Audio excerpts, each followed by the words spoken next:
John, how you doing? Thanks for having us, mate. I'm all good. Do you know, I was just saying there, you're the first guest back in a while. No pressure. No pressure on you. Right. First guest back in a while, and we've been kind of going back and forward to try and get you with the new studio and things. So we're finally here. For people watching and listening, if you can tell us a wee bit about your job title and what you do at the minute, and then we'll cover some questions about it. So obviously, I'm a Royal Army Physical Training Corps instructor. So essentially, what that means is I'm a physical training instructor within the British Army. So my current job, I look after the 2nd Battalion, the Royal Regiment of Scotland, from anything to do with physical development, adventurous training and sport. So they're like the 3 avenues that I sort of look after and advise people on and look after the gym. So training people and looking after people. And were you in the army beforehand? Aye, so still in the army, Right. still currently serving. Right. I'm 13 years in.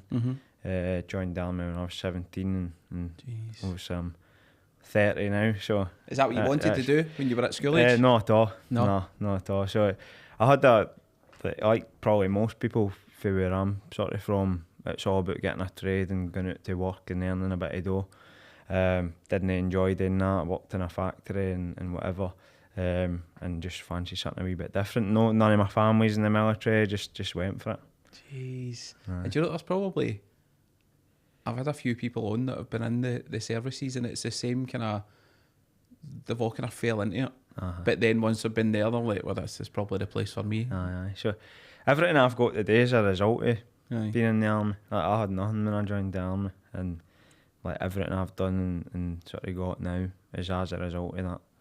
Did you see yourself being in it that long? So obviously you're 17 looking at it as a job and see where it goes, but when did it become like, I'm going to be here for... Like, I think that initial 4 years is probably quite hard for most people. Like, you've got loads of ideas about whether you're actually going to stay in, whether you enjoy it, and then you start, progressing a wee bit and getting exposure to a few different bits, and essentially then, got the bug for it and stayed in various promotions or whatever, and love it. I still love it. And was it always the physical training side that you wanted to end up in, or? No, so I think for obviously people listening, that you can't do what I do in the military straight off of what we would call Civvy Street. You can't join the army as a Royal Army Physical Training Corps instructor. You got to join and either be an infantry soldier or be a trades person in the military or whatever, and join various different cap badges.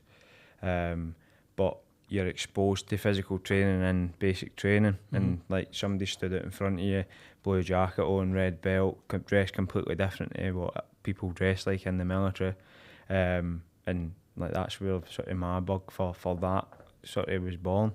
And like people might laugh, but that's how I looked at it. Like, at the time I was like, I want a slice of that, I want to do that. It's inspiration thing, isn't it? It's good, isn't it? Nice. I take it you need to be peak physical condition then to be in the position of training that's it. Like, people that are in the army. For me, I'm obviously responsible for like the development of other instructors now, and that's what I try and tell them. Do you know what I mean? Like, you're in this position because you're fit, and like for us, it's about being coaches, about being good teachers, good instructors.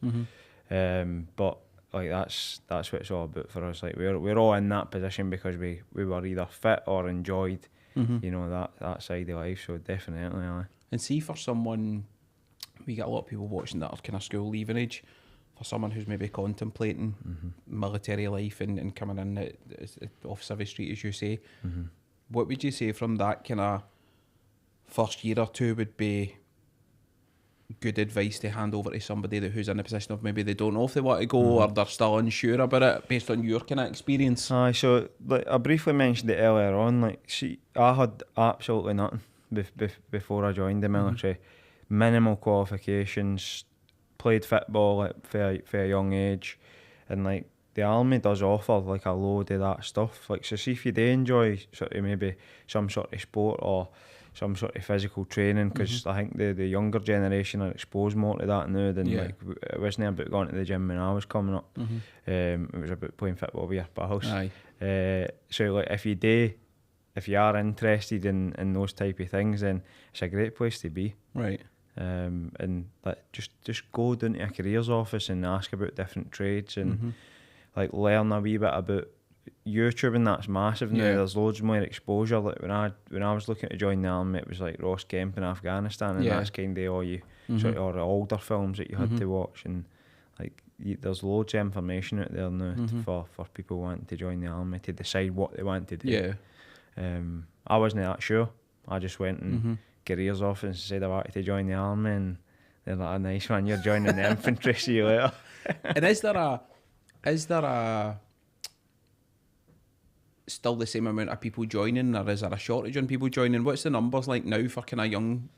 I don't know that. I don't get like information, you know, Mhm. like that in terms of how many people are joining Mhm. or whatever. But like for what I see, so in the camp that I'm based in now, the army selection centre's in the same camp. Right. It's not as busy as it was when I went through. Right. Like if that gives you an answer Mhm. to that question, Mhm. I don't know numbers, but Yeah.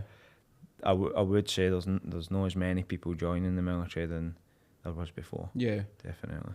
Be interesting to know why, because I think a lot of people have probably got misconceptions about it because they've no been in it, or That's it. they've no bothered to go in and ask or look at the stuff on YouTube, etc. But it'd be interesting to just. I'd love to know from kind of young people what they think Aye. in that sense, because as you say, it's totally changed your. But it's changed Your my life. life, 100%. And there must be so many, not to be sexist, but young guys. Because for me, growing up, like, I know loads of young guys that were 16, 17 that ended up just doing nothing, and you think you could have been away and done that and totally changed. what you were Even doing. if people like want to join the military and do like get a trade, and then potentially, you know, you've got something to sort of fall back on there. If you decide it's not for you, then at least you've had a wee bit of life experience and maybe done a bit of travelling. Definitely. What's been the hardest part about it? Obviously, there's loads of positives, but it wouldn't be right if we didn't talk about anything that might not be as great. But for you, what's been the hardest parts for you being in the military? So I think it evolves as you get a wee bit older. So when I joined the army, 17-year-old, no wife, no kids. Now I've got all of that. Yep. Things change. So like what becomes hard, like changes. So when I was younger, you're going away for home. I've never been away for home before, stuff like that. But what you realise very quickly is that the army's like a team of teams. Yeah. So you end up in a group of people that are all in the same situation, all going through the same sort of emotions, physical pressures, trying to learn. It's a steep learning curve for all different walks of life, and you all come together and sort of get through that as a winner. So like when you first join the military, it's like you've got a wee bit of homesickness, or you know, maybe you're like, oh, is this for me? I'm not too sure. And that's what I was saying, like that initial sort of 4 years. That's a wee bit like that. Like you're still not sure like what's going on, and if this is for you or whatever. Like for me, the first 4 years was probably the hardest in the sense that you're still trying to work stuff out. Yeah. You're a young boy. For me, I was quite mature as a teenager. And you know, going into an environment where you're being told what to do every second. Sometimes I was a wee bit frustrated, you know what I mean? Because I had my own sort of ideas, and like essentially that's maybe what's got me into the position I'm in now, because you know I had that inside me somewhere. And now I've got an amazing wife, Kimberly. I've got a wee boy, Charlie. He's 7 now. The last job I was in, I was basically 2.5 years away from him, and I was working 6 days a week down at the Royal Military Academy Sandhurst, teaching the officer cadets in the PT wing. Great job, loved it. So you've got like an amazing job, loved being there every day. Aye. But then I'm only seeing my wee boy like every third weekend of the month, and which like, is tough. Which was a nightmare for me. And now I'm back up the road. I'm based in Edinburgh, and it's amazing again. You've got that balance. So it changes. So the biggest struggle for me now is being away from my family. But like it's my job. I like doing it. My wife understands that. My wee boy's getting a wee bit older. He sort of knows that I'm in the military, and like you see stuff like the Rangers Youth Academy, and I show him that. He thinks it's brilliant. So like it's peaks and troughs all the time. That's it. And I suppose there's not a lot of people that have a job they like as well. People have loads of jobs that they go to just for to get paid and but that. It's not a job, is it? Well, that's it. It's You know what I you're in that position of balancing both, but you're balancing both in a good way, because you've got that satisfaction from doing that as well. And like, so being a coach is like what I love doing. So like we spoke about that there. Like it isn't like a job for me. Yeah. So like I mentioned at the start, like teaching people, coaching people, helping people. In the military, I do it for performance. I've got my own stuff going on in the background that I do that I do because I enjoy doing it, and I help people and that are trying to do unbelievable stuff all over the world. And like a whole host of stuff comes into play with that lifestyle, people's mindset, like their goal in terms of like what physical event they're trying to do. Like that's what I do all the time. I probably do it a lot more than my wife's probably half hour. But I enjoy it. That's what I'm all about. And this will be a daft question, right? Given your age now, but I'm always curious. See, like obviously you're 17, you've went in.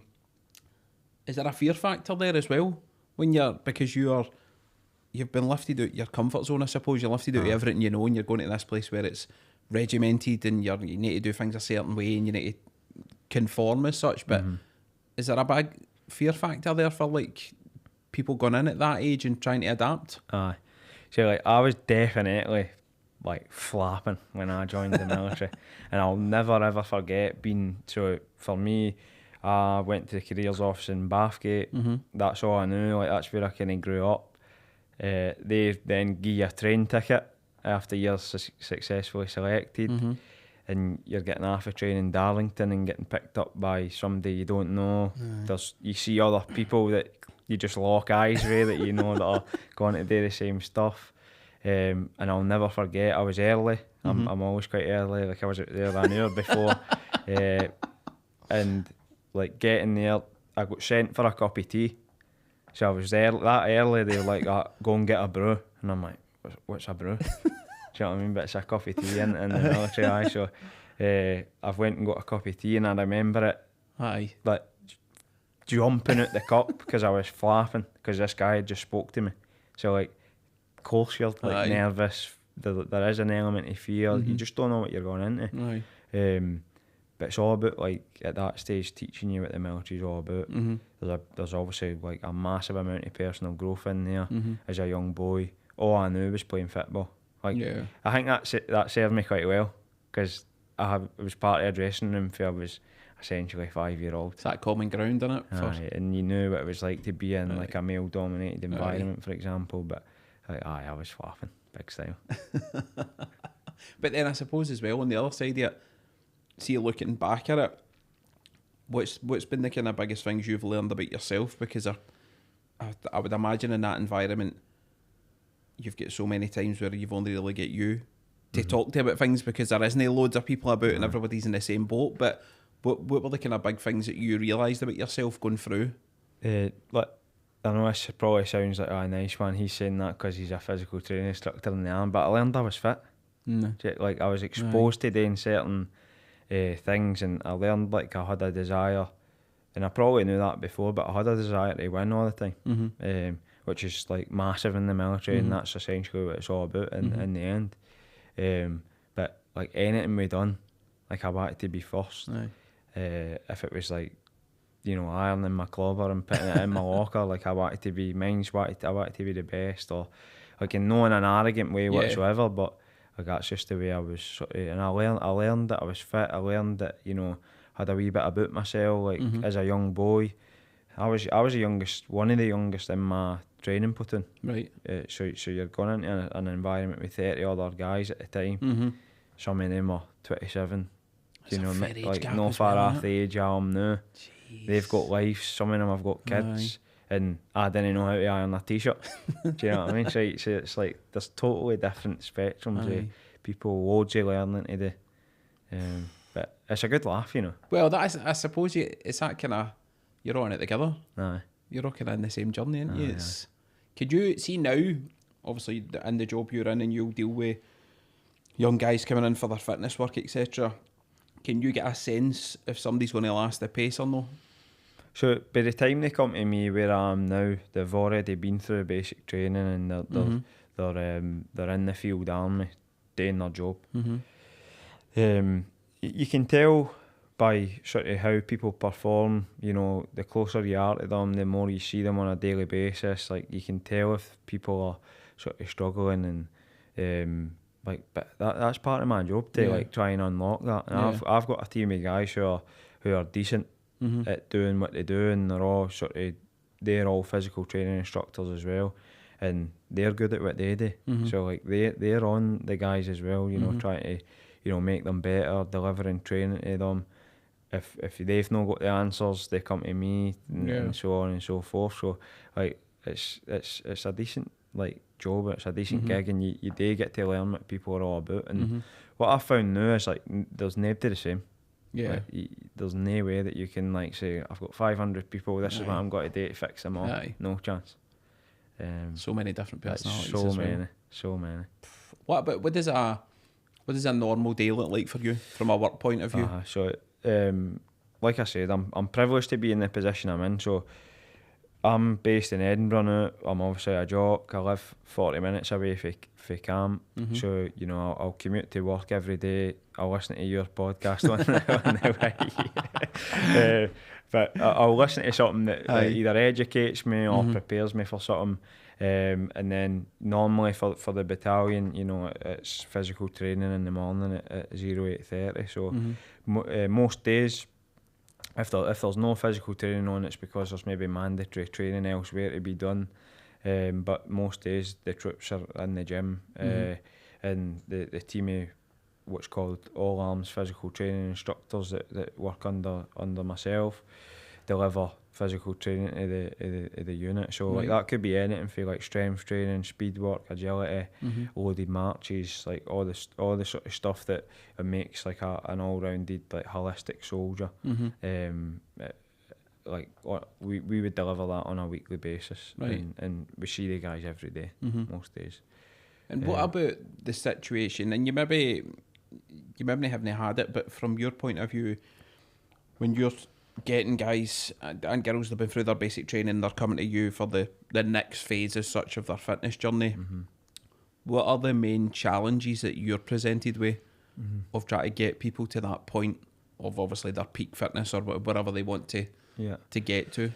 So it kind of depends on the role. So I worked basically direct to the commanding officer, who will say like, we've got X, Y and Z going on, this is where we're going next year.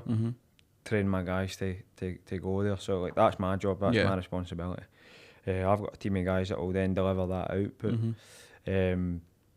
So like it depends on the goal for a start, but you know, like what's important for us is we train specifically for that goal. So like it completely changes from year to year, from task to task.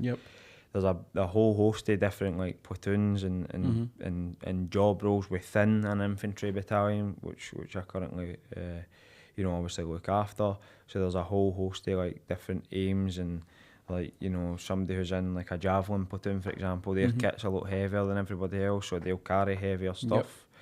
And I think the sort of key buzzword they would use is like it's role specific training.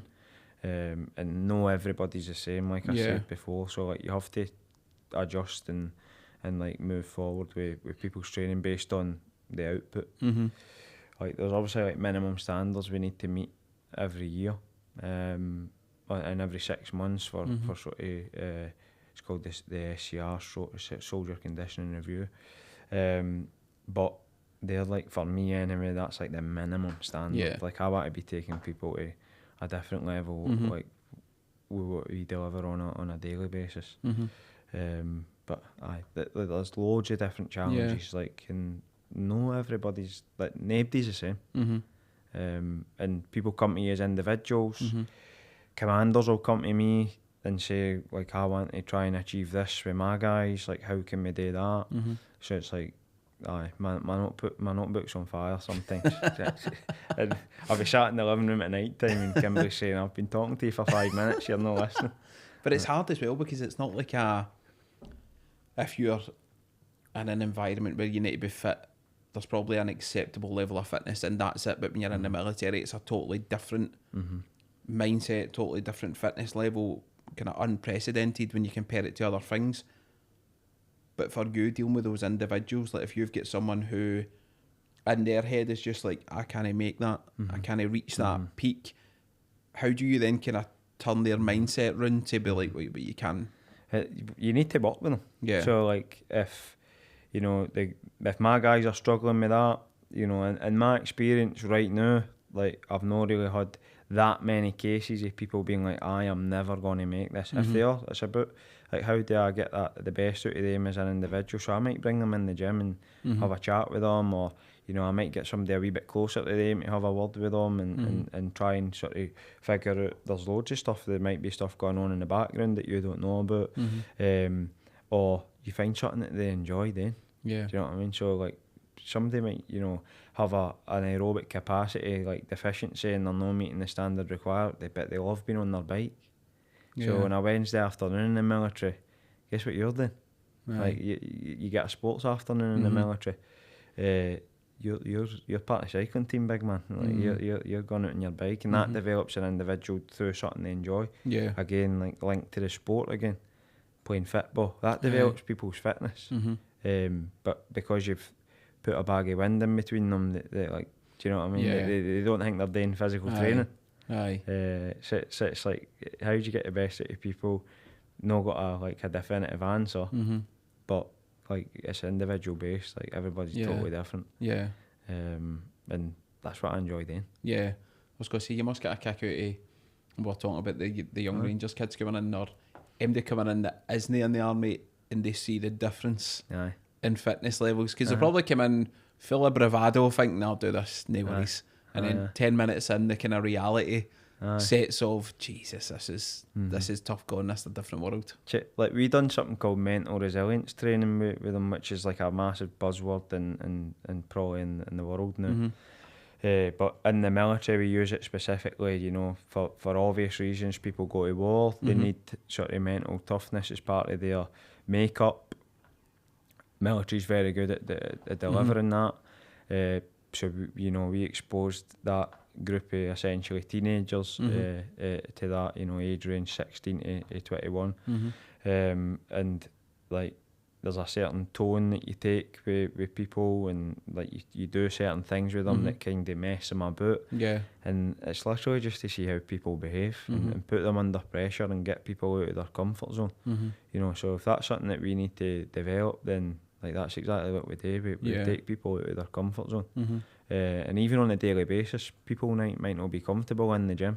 Yeah. But they're in the army and they're mandated to, you know, be fit enough to do their job. But for people who are maybe like got a fear about the military, like it's not necessarily like it used to be where somebody's barking at you every single morning. Yeah. Like I'd class myself as more of a coach than like what traditionally would have been like an instructor in the military. I'm telling you what to do, move for here, move to there. I can be like that in certain situations, but it's all about it's the biggest game of people in the planet is the military. Do you know what I mean? Do you think the mental side of it has been the biggest change, like from like when you came in? Because obviously, I'm assuming 17 years of age, 10 years ago, you're probably not getting the same mental resilience conversations that you're getting now. But see, from a point of view of if you're going to X, Y, and Z countries and there's conflict, etc., how do you think people can actually be mentally prepared for that, or do you think you need to be in it to realise if you can do it, if that makes sense? I think the military's very good at preparing people for that. Whether that means they're ready is a different question. Again, individual based. Experience definitely helps you be more ready mentally for anything, for certain situations. I've had experiences that, you know, happened to me when I was a wee bit younger in the military where I'm sort of now like, it's not as bad as that, I'm alright. Do you know what I mean? Like, nobody's dead, I'm aye, that's it, aye. And like, again, individual based for people, but the military's very good at preparing people for situations. Whether that means they're ready or not, different story, but you pick up experiences, and like it's maybe not until you get a wee bit older that you realise that maybe that I done 5-6 years ago, that I see that now. That you're on the other side of it. I'm delivering some of the stuff now that I was exposed to, and at the time you're just like, nice one, like I need to make sure I've got my notebook with me or my pencil. And you're exposed to it for the other side now, and you start to understand it a wee bit more. and that's something that I've took forward. I try and tell people why they're doing stuff now, because traditionally when I joined the military, you just kind of stood there and nodded your head. Don't ask questions. Exactly. And just moved as fast as you could. And see, for the point of view of, if you've got people that you're training, right, if somebody's came to you and says, I need them to be trained for X, Y, and Z, or they need to go away somewhere, or they're doing a tour, see when you've finished training them and they're ready to go, does part of your mind wander to, I hope they all get on all right? Or is it that kind of professional mindset of, I've got the next group coming in, I need to get them ready? Or how do you switch off for that kind of, not worrying about them, because obviously you've trained them and you know they're in a good position, but they could be going somewhere that's really tough. They could be going somewhere that you've already been, you're like, this is a tough place. But do you let your mind wander to that part, or do you try and move on to the next kind of group? Sometimes, and I don't want to sound like, I'm giving you like the textbook answer, but if I don't let myself wander to that place in terms of like, I wonder how they got on, like how do I make the situation better for next time? Yeah. So like, how does my training programme evolve? And that's how I make my product essentially like better. I'm no scared of asking questions of people who are maybe higher up than me, or guys that work with me in the gym. We were talking about it the other day. Like, I run it's called a rank blind room. So like in my office, in the staff room, like we just lock horns with each other sometimes and come up with the best solutions. And like, I'm not scared of asking guys that are of lower rank or junior or whatever, like their opinions and their ideas. And sometimes like I say, just sat in the living room at night time, sometimes you are wondering and wondering how you can make things better, or are they going to achieve what I've sort of laid out for them physically. And like, we try and review all that stuff as often as we can. We have loads of meetings and chats about how you make things better. And that's why I would wander to that sort of like mind space in terms of like, how do I make it better for next time? Like, I'd be a lunatic if I was sat here saying like, everything a day's perfect. Do you know what I mean? Yeah. But then I suppose if the good thing is as well, you've lived it for X amount of years. So when you're speaking to youngsters, you're speaking for a place of experience. You're not just doing it based on reading a manual or doing something for a year. You've actually got life experience of, I've walked that path. So I'm telling you, this is what you need to be doing, which is totally different for somebody who's want to learn. And it's a massive win for me, in the sense that prior to me transferring and being selected for an RAPTCI, which is short for the big job title, I used to be in that battalion as a soldier. So like, I've went full circle. I've went away and done other things in the military, done the selection process to do the job role I am now. And when I'm asked questions maybe by the commanding officer, like, I know young John Fleming, 18-year-old, was in that block with no proper food, eating rolls and sausage every day, like surviving. So like, I know the ins and outs of what some of these guys are experiencing. The only thing I didn't do was sit up to 4 in the morning and play the Xbox. So that's happening now, and that frustrates me. That's a totally different mindset, isn't it? See, without going into specifics, for you, right, you'd done your training, you'd done everything. When you were sent to wherever you had to go to for doing tours, etc., did the reality cover the training for you? Like, when you got there, were you like, this is totally different from what I've been prepared for? Or did you feel, there's a fear factor because you're going into the unknown to some degree, but did you feel confident enough being there with the training you've had, or was it a totally different concept being in that environment? So we said earlier on, like, they prepare you. So see, when I joined the military, it was about Afghanistan. Like, that's what you were going to do. And like 18 in my platoon in basic training, so 18 out of 30 went to 2 Scots through in Edinburgh. Right. And for the purpose of you're deploying to Afghan in the next sort of 6 months to a year. So like, I went when I was 18-year-old, young machine gunner, didn't really know what I was up to, which now I look back and think, probably like a half decent thing. Like I didn't really know what was Yeah. going on. The pace of life was quite fast, and like I actually enjoyed it. And like I've got a massive part to play in like how mature I am now, and like I learn things, you know, out there that like there is obviously 18-year-olds that were in the military that have learned that, but in terms of society, like there's not that many people that have like done some of the stuff. Know that it was like anything special, but like being in that environment as a young guy under X, Y, or Z types of pressure, you know, being for Bathgate and gone out to 52 degrees in Afghan. Yeah, it was quite. It's factor 50. Being 17 and not knowing what a brew is to then 18 and you're in Afghanistan and it's there's no manual at that point. There's no you can't just say I'm going up the road. It's totally different. And like I said, see the military, like they're a team of teams, so there's people, you know, there's levels, you know, the chain of command, and like you're under a lance corporal when you're a young private soldier, then you know a corporal's above him, then a platoon sergeant that's probably got like you know, I'm a sergeant now, you've got 13 years experience, so like there's a whole host of experiences like that are there to look after you and support you and give you advice, or essentially there to get a grip of you when you need it. So it's not as if you're out there just like wandering about the desert like with no support. You've done all the pre-deployment training. You know, you're exposed to stuff like as real as can be in the training scenario before you go and do anything like that. And I enjoyed it. Like I said, I found out like that I had a wee bit about myself. I was fit. You know, I was all right at doing my job, and that worked for me at the time. You know, I did enjoy it, and like I said, it's probably shaped me for like who I am today. Do you know what I mean? Definitely, it was, as you say, you can compare it to kids just now at that age, who are probably like playing a PlayStation or something. Their life experience is totally different from. I suppose you've not got a choice but to mature.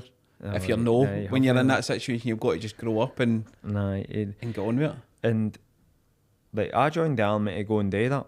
Right. Like I wanted to go and expose myself to that, and that's the sole reason I joined the military at the time. You know, wasn't really getting on with like what I was doing, just messing about really. I wanted something different, like, and I love it, man. It was decent. Like I said, things evolve and you change your mindset and you change what you're trying to achieve. But like, I went for basically not having a Scooby Doo what was happening to maybe I'm getting on all right now. See, for the point of view of, I know we spoke about like your family and maintaining that balance, but see, for the point of view of your journey, what was the kind of biggest challenge for you? It might have been work related, it might have been something specific, but the biggest kind of stumbling block for you, and how did you get by it? So there's a wee bit of both really. So like my wee boy's 7 now, he's autistic. So like in the first sort of 2 years of his life, like any parent, you maybe think, like, what's going on here? My life's completely flipped upside down. Like, I'm awake, and Kimberly might be struggling with the wee man up the road or whatever. Like, you know, but as that sort of time period went on, we were sort of questioning if you know, there was something maybe a wee bit different with Charlie, and listen, there's a whole audience of people out there that, you know, have got autism as part of their life, and I'm not saying for like any matter it means that, you know, my wee boy's like, you know, the worst case scenario in the planet, because that's just not what it's all about. But we didn't know. So like me being in the military and being away and trying to focus on where I was going and what I was doing, and you know, my single biggest motivator is my family. So like anywhere I want to try and progress, it's for, you know, Kimberly and Charlie. Like that's how I go. That's my reason why. And like trying to maintain that whilst dealing with that in the background was fairly difficult, you know.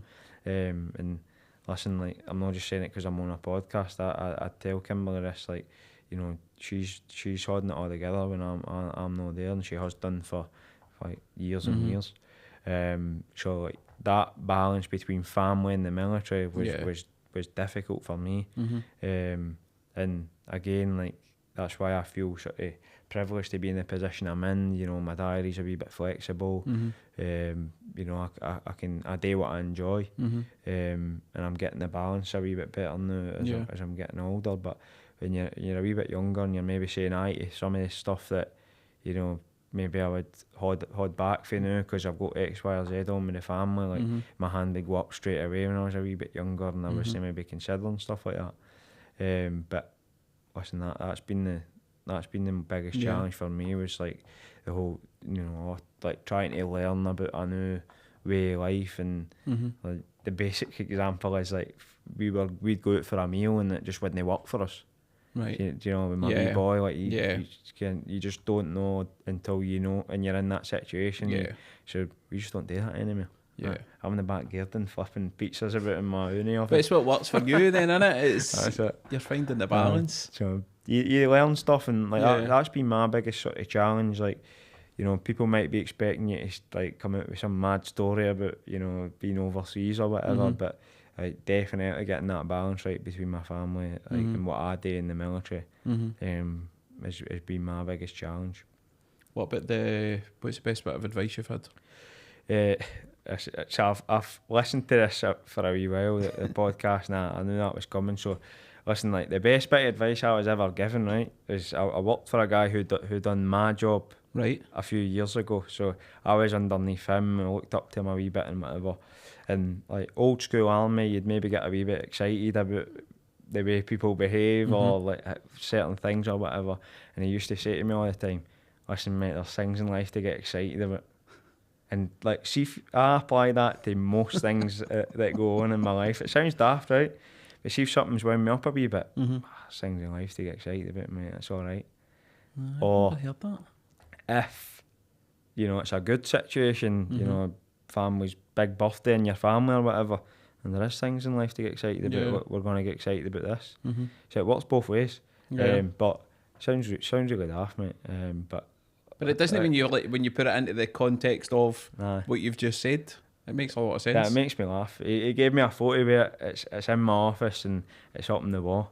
And when I get a shite email now and again, I have a wee look up at it and it's like, right, nice one. What about, I'm always curious from people in the military, what are the kind of biggest misconceptions that you hear from people who aren't in it, but you'll bump into folk that think they know the world and think they know how the army works, but what are the ones that you guys hear and you're like, come on? I don't know. So I'm from a wee village, right, near Bathgate called Stonyburn. And we pass folk in the street and they'd be like, is that you back for the weekend? You'd be like, mate, I'm home every night. But I think in some cases what I'm saying is you're away for long periods of time, deployed, exercise or whatever. But see when you're not away, like you've got a normal life, you're just a normal guy that goes to work during the day. So like a misconception for me is that you're away all the time. You're away at parts of your career. Like I said, I was doing south. Essentially, I was away for a couple of years, but you know, like now there's a degree like flexibility in what the military does. Like, but when required, they do go away and they do spend time away and go to work essentially. But I don't know, like there's loads of stuff that, you know, people might ask you, like, you know, you need to be super fit. Like it's a massive part of the military. Don't get me wrong, and it's what I do for a living. You know, but like, you don't need to be a superhuman. Like a lot of people think you need to be super fit to join. No, like the standard, you know, is put in place for you to join, achieve, come through a period of basic training where you'll essentially be built up to the standard required through the basic training process, and then obviously you can go away and do your job for there. But that's another misconception. You need to be like a superhuman. Like I was a wee fat goalie, mate, for Bathgate. It's doing all right. What about, you mentioned it there just with that misconception of folks saying you're back for the weekend. See when you were away in like Afghanistan or something, is it hard to adapt when you're home and you're back for that place and you're like trying to get back to go to the shops or just normal life as it is, but is it difficult to make that switch? I didn't find it difficult. And people who have maybe had a harder time when they've been away maybe found it difficult. But there's things that the military do, like it's called a decompression process, that you stop off in Cyprus, for example, and do, maybe a wee social event, or some sort of sport or adventurous training, just to sort of decompress you before you get sparked back into your kitchen with your wife again. But like there's things in place, maybe never used to be, but there's things in place now that, like me personally, I didn't struggle. I think now sometimes, like when I see, I think you done a thing on social media where you're like pet peeves or whatever, and I wrote on it saying flapping. Yeah. Flapping winds me up. People that panic about like situations where you're just like, take a breath, you'll be alright. So like, I struggle now because the experiences that I've had in the military that were real. And I see things, we lass around the corners, till stopped working before I came in here, and she's like, oh, my till stopped working. I'm like, calm down, just have a breath. You're alright. I'm just like, again, there's things in life to get excited about, isn't there? So I didn't struggle personally. I think, I didn't struggle. Some people do. I was fine. And again, it depends what sort of like unit and who your mates are, and like what you do to, like, again, physical training is a massive part of my life. So like going to the gyms like de-stresses me, playing a bit of sport de-stresses me. Loads of people are different. Like they might have struggled, but I've been alright. Finding the balance, isn't it? Doing different things. And like when I'm not, it's all about wearing sort of different hats as well. When I'm in the military, I'm an instructor in the gym. When I'm at home, I'm a husband, I'm a dad. So it's like try and be in the moment wherever I am, kind of thing. Which everybody could probably be a wee bit better at, but 100%. That's what I try and do. Totally agree. I'm always curious with people that have been in the one area for a long time. If you were to go back to 17-year-old John, based on what you know now, what you've done, what would you tell him as he walked into that army office that day? To I would say, like, back yourself. Like, how many times have you found yourself in a situation where, like, maybe you wanted to start a podcast, or maybe you wanted to go for selection for what's called the PT Corps, and you're like, oh, am I good enough to do that? Like, who's going to listen to me, kind of thing? Or, am I fit enough to go and do that? But just back yourself up. I went on Royal Army Physical Training Corps selection twice. First time I failed. It's because I didn't believe I was going to pass it. Like, now that I look back, I think...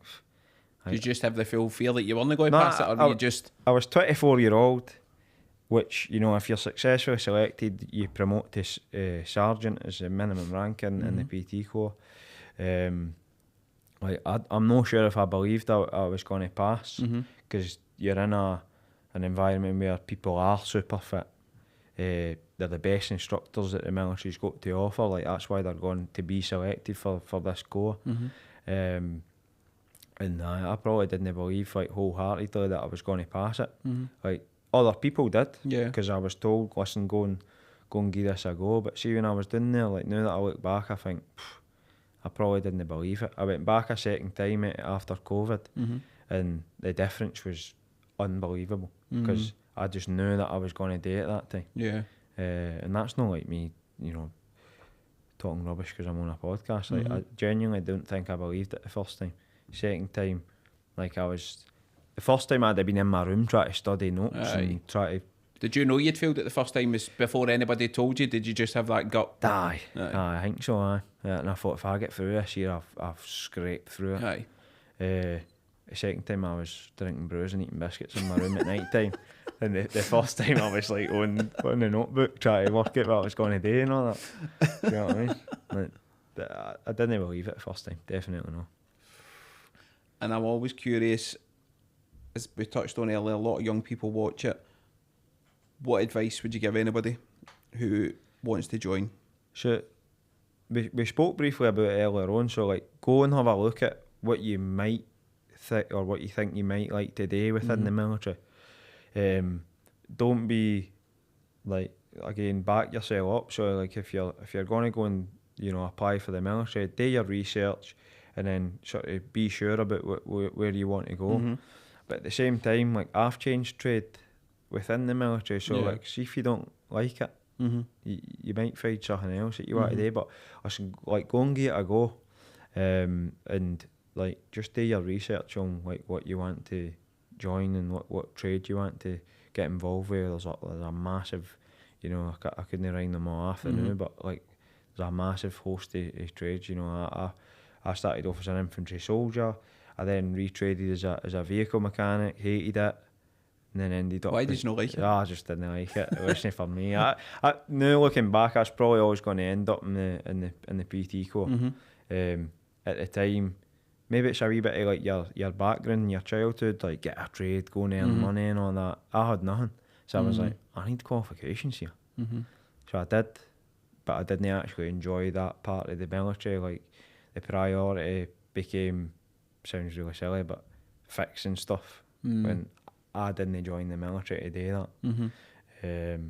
And I was already a physical training instructor as well. So like, that's like a dual role thing. So you would do, that's your day job, but in the morning you would be an instructor, Right. you know, on the PT stuff. But like, back to the question, if people are, you know, wanting to join the military, like, just do your research, go and talk to people in the careers offices, or maybe if you know somebody who's in the military, ask them about their experiences. You know, like, you know, I've been asked, like, what would you join if you were to rejoin the army? Would you join anything different? Probably no, because it's taught me what I know today. But just do your research, and like, if you want to go and be an avionics technician, like, go and do it. And just sort of back yourself. Yeah. Could end up with young Charlie No, that's one it. day. Well, I don't know. I'd rather he was in a shirt and tie doing something. I was going to ask, how would that sit with you? Like, if he gets older and that's what he wants to do? Because obviously you've lived it. So would you be happy with it, or would you be wanting me to look at other? I don't. Like, I couldn't. If he came to me and said that this is what I want to do, Dad, like, I've thought about it. I try and educate him as much as I can based on my experience, but I couldn't hold him back. Yeah. No chance. Like, how could I be sat as somebody halfway through their military career saying, nah, didn't do it, it's no good for you. Like, do you know what I mean? Like, and I had nothing. So, That's his eye. do you know what I mean? And if he did, I would encourage him on the way, to be fair. Love that. Mate, it's been brilliant. Aye. It's been brilliant to chat to you about it. It's always a subject that folk want to know loads about. Don't get me wrong, folk sent in pure stupid questions as well. When I'd always have I've got a group chat of like 15 people, Right. and I'll put in like, I've got this guy on for the army, and honestly, Aye. like, What's so many questions? one of the boys replied with, and he says, when I was 16, I remember our careers officer coming in and talking about the army, and I just automatically assumed that you get a gun as soon as you signed up, and you were just, and I'm like, how would you think that would be the case? And he's like, I don't know. He's like, I just thought to give you a gun when you went in, and you signed your name down. He says, so I never went. And I was like, that was the reason you didn't join. The usual ones, mate. Is it like Warzone? No, Is that what the army's like? I did get loads about the fitness, to be fair. About probably that misconception thing that you say, like, I think a lot of folk think they need to be like super fit just to walk in the door and join. But I think if you're watching, obviously there's loads of documentaries, there's loads of programmes out there. It's not really the case. I think you just need to be willing to apply yourself and put the work in. There was a few around, if you are in like far-flung places of the world, do you ever get moments there where you can just switch off and forget about what you're doing for a wee half hour, an hour or something? Or what do you do in these situations? Aye, there's always time to like do different stuff when you're away. Like, you know, we, like, in terms of sports, a massive part of the military, like anywhere in the world. Aye. So like, I'm not saying when there's a job to be done, you're not focused on that. But if there's a period where you can afford like a wee bit of decompression, then like, I've played volleyball in the desert. Do you know what I mean? Like, we've played five-a-sides with German forces, like, and got scalped. Like, but there's opportunities to do stuff like that when the time's appropriate. Like, so good for morale. Yeah. When you're away, because you've got 10 people knocking a ball about, and they're not thinking about missing home, they're not thinking about, you know, just having a laugh. just switching off, decompression. Mm-hmm. So there's loads of, and the general laugh that you get, like, the best way to describe it's like a dressing room. Yeah. With a weird and awful sense of humour and sometimes, but like I suppose you need it though. That's just the way it goes. Like people in the military speak a different language, and like until you're a part of that, like you maybe not understand it. But 100%. Like, I remember, obviously, like I joined with a load of guys that all went to school together with each other for the drum. Right. So they spoke a different language to me. I was like, what's going on here, man? Like, I thought I was coming to a Scottish battalion. It's good. It's a good laugh. Aye. That's the impression I get for like guests that I've had on that have been in it. I'm trying to think what's the food like. That's what loads of people were asking. It's like, what did they do away? Because I think a guy's like, somebody told me that the US Army build their own McDonald's and Burger Kings and all that, and I'm like, surely no, that's not happening. But like the food, the military chefs who sort of deploy away with you and like look after the food in these situations, in my experience, is brilliant. One of my best pals, who was also a PTI in the military, he was a chef. Like he loves it. When you're in camp, it's a food contract with a company. So, and it's like pay as you dine. So like you just go and eat whatever you want. But it's a hot topic in the military, especially in the physical training domain. It's food, but like when you're away, it's like I can't say anything bad about chefs when you're away and they've got full control. Do you have that situation when you're at work and you've got boys you've trained, you go to a canteen, they're sitting with like a cake or something, you're eyeballing them like, come on. But like I'm not a mad Hitler that cuts about camp saying like what you eat. Put that sponge down. Like I like, you know, having a bite to eat at the weekend and that with my family or whatever, but like there's a difference between, you know, healthy living and like staying up to 3 in the morning and then getting up at 6 and rattling our own sausage and canny monsters, do you know what I mean? Like, so it's not just the eating, I suppose, it's the sleep as well. It's the kind of...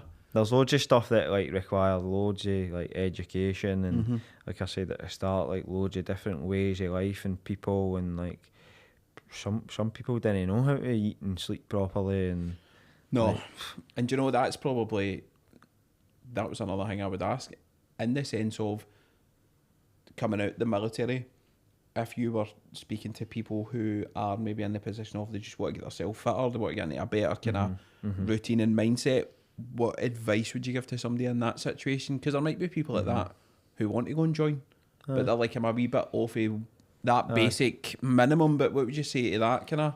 So, like I've got my own sort of wee coaching business going on, and like I do help people in those sort of situations, and like speak to people who know a wee bit about like the industry you're in or you're trying to get into. So speak to people who are in the military. You like come up with some sort of strategy that's manageable for you.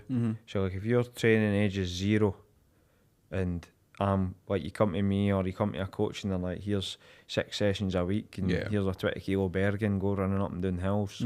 That's not where it's at for you. Like you need to sort of build yourself up towards it, understand like what the output is for where you're trying to go. So find out what the minimum standards are for fitness in the military, different for every sort of job role or whatever, and work towards that. And then the military will take over when you successfully select yourself for military life. Like the military will train you. Like, and that's another sort of important point to mention, that everything you do in the military, they'll train you for it. So like in the corporate world in Civvy Street, people end up in leadership roles and they've never had a day of leadership training in their life. Military's very, very good at teaching you appropriately to the level that you're like at. You know, to be a leader, and like there's loads of that type of stuff in the military, so they'll always train you for but like if you're looking to, you know, join the military, like you need to give yourself the best opportunity by knowing the output and adopting some form of training program that's appropriate for that output. And if you don't know, ask a coach that's qualified to give you that advice. Amazing. Thank you, mate. Nice one. Pleasure. Thanks Brilliant. for having us on.